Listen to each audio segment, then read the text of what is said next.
جیسے کہ آپ نے کہا کہ باہر کی سپورٹ سے انشاءاللہ اس بار بھی آپ جیتیں گے، تو سر سوال یہ ہے میرا کہ جب یہاں سے کچھ وکلاء 26 امینڈمنٹ کی یعنی کہ مخالفت میں اسلام آباد کے لیے گئے، ظاہر ہے کوئی بھی وکیل جو باہر پولیٹکس میں آتا ہے تو اس کا مقصد ہوتا ہے کہ میں وکلاء کی فلاح و بہبود کے لیے آیا ہوں، اور وہ وکلاء جب 26 امینڈمنٹ کی اپوزیشن کرنے اسلام آباد پہنچے، ٹھیک اسی وقت جب پولیس کے ہاتھ ان کے گریبانوں میں تھے تو ہم نے ایک نوٹیفیکیشن دیکھا کہ ہم 26 امینڈمنٹ کو سپورٹ کرتے ہیں، اور یہ کچھ وکلاء جو پولیٹیکل گینز حاصل کرنے کے لیے وہاں تک پہنچ گئے، یعنی کہ ان کو ڈس اون کیا گیا۔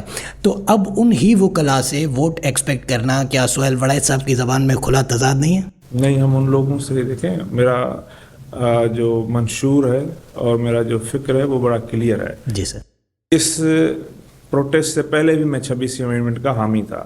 یہ پروٹیسٹ تو 2024 میں ہوا، میں نے الیکشن 2023 میں کانٹیسٹ کی تھی، اس وقت بھی میں 26 امینڈمنٹ کا حامی تھا، اور بطور سیکٹری آپ نے دیکھا کہ جو لوگ بھی 26 امینڈمنٹ کی ابھی آئی نہیں تھی اس کی حمایت کر رہے تھے، ہم ان کے ساتھ تھے اور وہ ہمارے ساتھ تھے۔ آج جو مخالفت کر رہے ہیں، جو مخالفت کو لیڈ کر رہے ہیں، وہ لوگ بھی 26 امینڈمنٹ کے حامی تھے۔ آپ نے دیکھا کہ جب ہم اسلام آباد میں سپریم کورٹ بار ایسوسی ایشن کے بلائے ہوئے کنونشن پہ گئے تھے تاکہ 26ویں امینڈمنٹ سے جو پاسبل ریزرویشنز تھی وہ ڈسکس کی جائیں اور ان کو اسی مناسب طریقے سے ایڈریس کیا جائے۔ اس میں لا منسٹر موجود تھا، پاکستان بار کونسل کی قیادت موجود تھی، سپریم کورٹ بار ایسوسی ایشن آف پاکستان کی قیادت موجود تھی، سندھ بار کونسل کی قیادت موجود تھی، سندھ ہائی کورٹ بار ایسوسی ایشن کا بطور سیکرٹری میں موجود تھا، کراچی بار ایسوسی ایشن کا جو موجودہ صدر ہے وہ اس وقت بھی صدر تھا، وہ بھی موجود تھا۔ ہم سب نے 26ویں امینڈمنٹ کو ادھر کسی نے اپوز نہیں کیا، یہ بات ریکارڈڈ ہے، آپ یوٹیوب پہ بھی جائیں گے تو وہ ویڈیوز اور وہ لائیو ٹیلی کاسٹ ہوئی تھی۔ کسی نے 26ویں امینڈمنٹ کو اپوز نہیں کیا۔ ریزرویشنز یہ چھوپ کی گئی تھی کہ لوگوں کو یہ اپریہینشن تھا کہ 199 کو جو ہے وہ امینڈ کیا جا رہا ہے اور جو رٹ کا پاور ہے وہ عدالتوں کا سلب کیا جا رہا ہے، اس کو ایڈریس کیا جائے کہ 199 کا رٹ کا پاور ختم نہیں ہونا چاہیے، جو کہ لا منسٹر نے اس وقت ایشور کیا تھا کہ ہم 199 میں جو رٹ ایشو کرنے کا پاور ہے وہ ختم نہیں کر رہے، ہم وہ پاور ایک بینچ بنا رہے ہیں، کانسٹیٹیوشنل بینچ، جس طرح سے انگلینڈ کے اندر اور آسٹریلیا کے اندر اور کینیڈا کے اندر اور انڈیا کے اندر، آپ کے پڑوسی ملک کے اندر ہم تو فیصلے بھی سائڈ کرتے ہیں نا انڈیا کے، وہاں پہ بھی کانسٹیٹیوشنل بینچ الگ ہے اور باقی مختلف بینچز، کرمنل بینچ الگ ہے، سول بینچ الگ ہے، فیملی بینچ الگ ہے، تاکہ ججز جو جس ایریا آف لا میں ایکسپرٹی رکھتے ہیں وہی اس قسم کے کیسز کو ڈیل کریں۔ تو انگلینڈ میں اس کو چانسری ڈویژن کیا جاتا ہے، لیکن وہ کانسٹیٹیوشنل بینچ ہے ان کی۔ اسی طرح سے انہوں نے کہا کہ ہم ایک کانسٹیٹیوشنل بینچ بنانا چاہتے ہیں جو ہائی کورٹ میں بھی ہوگی اور سپریم کورٹ میں بھی، جو آئینی مسائل کو حل کرے گی۔ دوسرا، ہم یہ اس کے اوپر پابندی لگانا چاہتے ہیں عدالت کے اوپر کہ ایسا نہ ہو کہ اس کے اوپر فریاد کوئی جائے اور وہ فیصلہ کچھ اور کر بیٹھے۔ فریاد جائے کہ کراچی کے اندر بدامنی ہے اور آپ فیصلہ کریں کہ نسلہ ٹاور کو مسمار کر دیں۔ فریاد جائے کہ جو بارش کا پانی شہر میں کھڑا ہو اور آپ فیصلہ کریں کہ کچی آبادیوں کو مسمار کر دے۔ فریاد جائے کہ کے پی ٹی کے اندر جو مینگروز فارسٹ کی زمین کو انکروچ کر دیا گیا ہے، آپ فیصلہ کریں کہ یہ جو سوسائٹی ہے اس کو ختم کر دیں۔ اس طرح کے فیصلوں کو، کیونکہ اس میں دیکھیں آپ فریقوں کو نہیں سنتے۔ میں موجود تھا اس وقت جب کے پی ٹی کے الاٹیز سپریم کورٹ آئے، اس وقت چیف جسٹس کو انہوں نے منت کی کہ آپ ہمیں سنیں تو صحیح، ہم نے رجسٹریاں لی ہیں، گورنمنٹ کی رجسٹریاں ہیں، ہم نے پیسے بھرے ہیں، زندگی بھر کی جمع پونجی خرچ کی، آپ ہمیں سنے بغیر ہمارے گھروں کی زمین ہم سے چھین رہے ہیں۔ نسلا ٹاور کے الاٹیز وہاں پہ پروٹیسٹ کر رہے تھے دروازے کے باہر کہ گورنمنٹ کے اپروڈ پلانز کے تحت یہ بلڈنگ بنی، ہم نے ان کے اوپر رائے کرتے ہوئے اپارٹمنٹس خریدے، ہم نے زندگی بھر کی جمع پونجی اس کے اندر لگا دی، اور آج آپ اس کو مسمار کر رہے ہیں، جبکہ ہمیں آپ بے یارو مددگار چھوڑ رہے ہیں۔ بلڈر کہہ رہا ہے میرے پاس کچھ نہیں، میرے پاس میں نے جو وصول کیا اسے یہ بلڈنگ بنا دی جو سپریم کورٹ گرا رہی ہے، تو میرے پاس تو آپ کو دینے کے لیے کچھ نہیں ہے۔ سپریم کورٹ نے ان کو نہیں سنا۔ اس وقت یہ بات بھی آئی تھی کہ جس جی ایچ اے میں اس وقت کا چیف جسٹس رہتا ہے، وہ ڈی ایچ اے بھی کینٹونمنٹ کے زمین پہ بنا ہوا ہے جہاں پہ کوئی پرماننٹ اسٹرکچر نہیں بن سکتا۔ تو اس نے اس وقت وہ یہ کہہ دیا کہ میں پھر اپنے گھر کی بھی پرواہ نہیں کروں گا، لیکن آپ گواہ ہیں کہ ڈی ایچ اے آج بھی کھڑا ہے اور وہ چیف جسٹس اسی گھر میں رہ رہا ہے.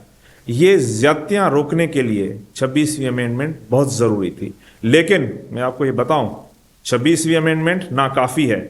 اس وقت بھی ہمارا یہ مطالبہ تھا کہ جو بھی آپ بینچ بنا رہے ہیں اس میں تمام صوبوں کی نمائندگی برابر کی ہو اور وہ تمام ججز مل بیٹھ کے ایک بینچ کی صورت میں فیصلے کریں تاکہ جو بھی فیصلہ آئے وہ اس میں مینیپولیشن کی گنجائش نہ ہو کہ فلاں ججوں کو نکال دو فلاں ججوں کو ڈال دو. ہم سب کو پتہ ہے کہ یہ 4 صوبے ہیں, 2 ججز ہر صوبے سے آئیں, یہ 8 ججز ہیں. ہر فیصلہ انہی 8 ججز نے کرنا ہے. آپ کو میں مثال دیتا رہا ہوں کہ یہ مینیپولیشن کا سلسلہ اس وقت بھی جاری تھا 26ویں امینڈمنٹ سے پہلے. آپ کو پتہ ہے کہ نواز شریف کو بغیر ٹرائل کے فارغ کیا 26ویں امینڈمنٹ سے پہلے والے ججوں نے. Kala Bagh dam supreme court بنا رہی تھی 26ویں امینڈمنٹ سے پہلے والے جج. ان کو پتہ بھی ہے کہ پورے پاکستان کے پارلیمان نے ایک یکجا ریزولوشن پاس کیا ہے 3 صوبوں نے کہ کالا باغ ڈیم نہیں بننا چاہیے. سپریم کورٹ کا جج ایک بالکل ہی نادر بادشاہ کی طرح کہتا ہے کہ نہیں, ہم کالا باغ ڈیم پیسے نہیں بھی ہیں تو میں چندہ اکٹھا کروں گا. یہ ہے 26ویں امینڈمنٹ سے پہلے والی جوڈیشری. 26ویں امینڈمنٹ سے پہلے والی جوڈیشری تھی جنہوں نے آپ کے 2 پرائم منسٹر پیپلز پارٹی کی حکومت کے فارغ کیے بغیر ٹرائل کیے. کیا پروسیس پرائم منسٹر سرو کرتا ہے؟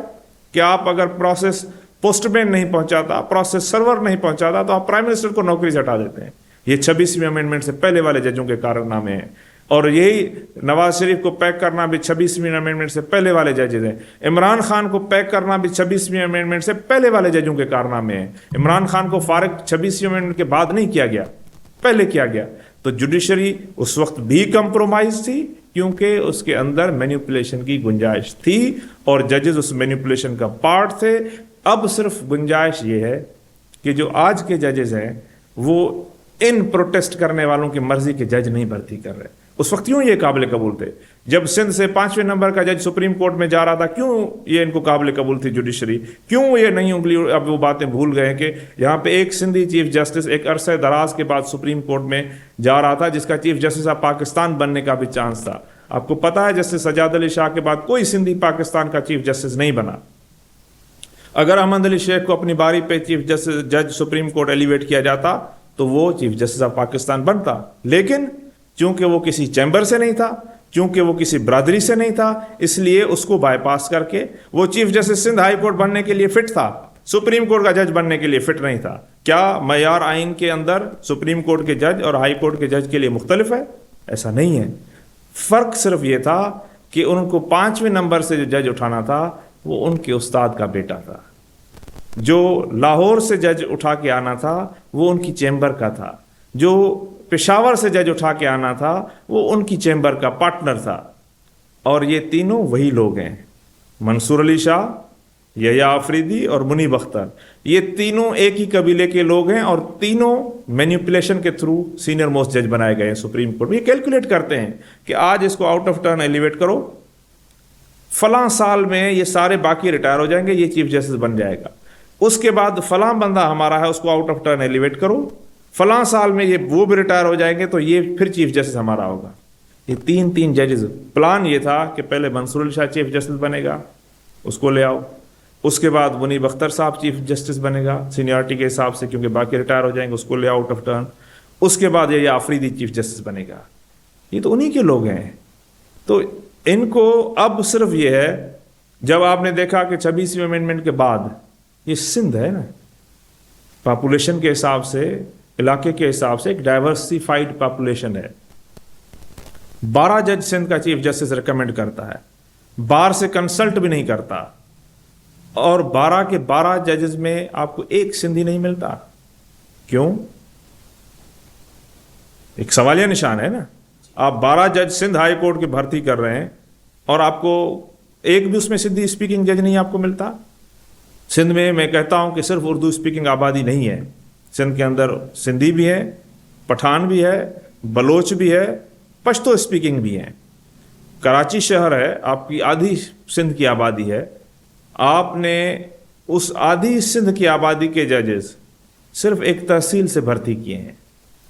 اردو اسپیکنگ سے اس کا کوئی تعلق نہیں ہے، نہ اس کا پشتو، نہ سندھی، نہ بلوچ. یہ ایلیٹزم کا بات ہے، کیونکہ ایلیٹ آپ کی کلفٹن اور ڈیفنس میں رہتی ہے. آپ نے ہائی کورٹ ایلیٹ سے پیک کرنی ہے، ان کا غریب اردو اسپیکنگ سے بھی کوئی سروکار نہیں ہے. وہ کبھی کورنگی جائیں گے؟ وہ کبھی لانڈی جائیں گے؟ کبھی نہیں جائیں گے. ان کو تو وہ اپنے برابر کا سمجھتے ہی نہیں ہے. حالانکہ ہیں وہ بھی انہی کے قبیل سے، ہمارے قبیل سے، عام آدمی ہیں، لیکن چونکہ ایلیٹ میں نہیں فال کرتے تو ان کا کبھی جج نہیں بنتا. اس چیز کو اب زائل کیا گیا ہے. اب آپ نے دیکھا کہ جج ایک غریب کا بیٹا بن سکتا ہے، یہ اس ایلیٹ سے ناگزیر ہے. تو وہ پروٹیسٹ کرنے جن لوگوں نے ان کو بلایا تھا، اسلام آباد بار کے صدر نے، وہ کہاں تھا اس وقت؟ وہ تو غائب تھا. اسلام آباد ڈسٹرکٹ بار اور اسلام آباد ہائی کورٹ بار دونوں صدور جو میزبانی کے لیے وہاں پہ ان کو یہ بتاتے ہیں کہ انہوں نے مدعو کیا تھا، انہوں نے کہا ہم نے تو مدعو ہی نہیں کیا، وہ آئے بھی نہیں. تو یہ کس کے ایجنڈا پہ پھر گئے تھے؟ سندھ ہائی کورٹ بار ایسوسی ایشن جو اس صوبے کی سب سے بڑی بار ایسوسی ایشن ہے، پرنسپل سیٹ پہ ہم بیٹھے ہیں. جب ہم کہہ رہے تھے کہ آپ نے اگر کوئی بات کرنی ہے ادھر بیٹھ کے کریں، کہ بار کو ڈیوائیڈ نہ کریں. اگر بار یا وہ ہمیں قائل کر لیں تو ہم بھی ان کے ساتھ جائیں گے اگر وہ درست ہیں، یا ہم ان کو قائل کر لیں، لیکن بیٹھ کے ڈائلاگ کریں. ایسے نہیں کہ اگر ہمارے جج نہیں بھرتی ہوں گے. یہ جو آج یہ پروٹیسٹ کر رہے ہیں، ان میں سے کثیر تعداد نے اپنی سیویاں جمع کرائی تھیں کہ ہمیں بھی جج بناؤ 26ویں امینڈمنٹ کے بعد. بھئی آپ تو مانتے ہی نہیں ہیں 26ویں امینڈمنٹ کو. آپ نے کیوں سی وی جمع کرائی؟ آپ نے تو درخواست 50 پیج کی درخواست جمع کرائی کہ ہمیں جج بناؤ، ہم کوالیفائی کرتے ہیں. اب آپ کو جج نہیں بنایا گیا تو آپ کو 26ویں امینڈمنٹ نہیں پسند آ رہی. یہی ان کا شکوہ ہے کہ ہمارے ججز نہیں بن رہے تو ہمیں 26ویں امینڈمنٹ. آج ان کے آپ 10 جج بھرتی کر دو، یہ 26ویں امینڈمنٹ کے قصیدے پڑھیں گے. اصول تو بتائیں نا، کون سا اصول ہے 26ویں امینڈمنٹ کا جس سے ان کو خطرہ ہے؟ اگر یہ سمجھتے ہیں کہ پہلے فیصلے اچھے آتے تھے سارے، اب اچھے نہیں آ رہے، تو ہم ان کو مثالیں دے رہے ہیں کہ پیپلز پارٹی کے 2 پرائم منسٹر انہوں نے فارغ کیے 26ویں امینڈمنٹ سے پہلے. نواز شریف کو وداؤٹ ٹرائل فارغ کیا 26ویں امینڈمنٹ سے پہلے. Kala Bagh dam supreme court نے بنانا شروع کر دیا، پیسے جمع کرنا شروع کیے نا، فیصلہ زبردستی 26ویں امینڈمنٹ سے پہلے. عمران خان کو فارغ کیا 26ویں امینڈمنٹ سے پہلے. تو 26ویں امینڈمنٹ کا کیا رول ہے؟ کون سی خرابی 26ویں امینڈمنٹ نے ان کے اوپر نازل کی ہے جو ان کے پاس پہلے نہیں موجود تھی؟ تو مسئلہ خرابی سے تو ہے ہی نہیں. خرابیاں تو انہوں نے خود پیدا کی ہیں، کیونکہ سسٹم تو ہائی جیک انہی کے پاس رہا ہے پچھلے 30 سالوں سے. اب صرف مسئلہ یہ ہے کہ بار میں نہ صدر ان کی مرضی کا آ رہا ہے، نہ بار میں بینچ میں جج ان کی مرضی کا آ رہا ہے. تو ان کو سارے سسٹم سے شکوے ہیں. یہ دونوں ان کی مرضی کے لگا دیں، ایسے ان سے بڑے قصیدے پڑھنے والے آپ کو نہیں ملیں گے.